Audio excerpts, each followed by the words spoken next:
Ni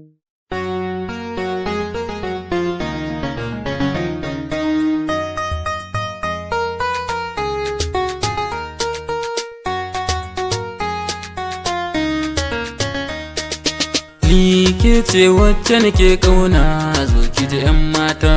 Ni ke ce wacce nake ƙauna, zo ki ji 'yan mata. Ni ke ce nake ƙauna mai suna, daure ki amshi bayanina mai zauna. Mi shirar soyayya irin ta ƙauna, na san kin yarda da zance na. Ni so ya saka ni cikin shauki mai daɗi.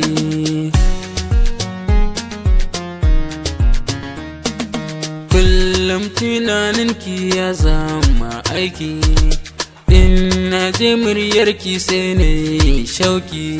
Dare da rana burina ne in ganki, bani da aiki mai suna sai naki. In ki ka yarda da ni yau na dace. Ke ce wacce nake ƙauna, soyayya ta sani cikin matsala, ko magana kai mun zancen zakala. Domin ƙauna ita ce ta zama sila, farin ciki na ganin ki ba matsala. Farin soyayya gare ki zana mika.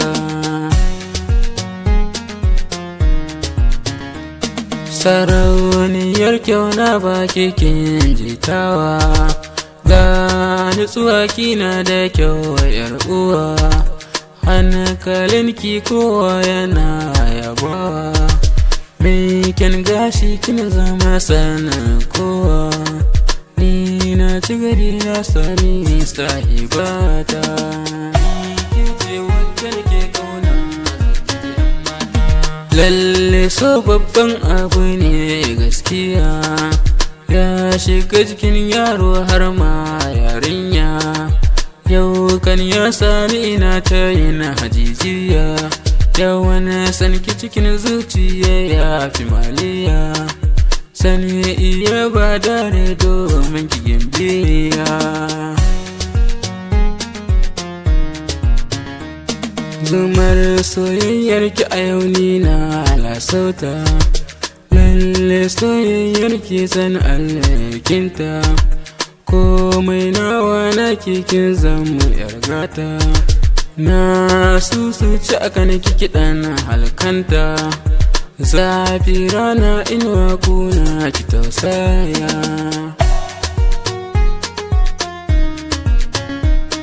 So ya zama dalili ne, kankan kai na kan komawa ne. San zuciya wannan sharri ne, awai su ne ni ɗin naki ne. Ki je da ni da kiya da ni mai suna. Ni ke ce wacce nake ƙauna, ni ke ce wacce nake ƙauna, zo ki ji 'yan mata. Ni ke ce wacce nake ƙauna.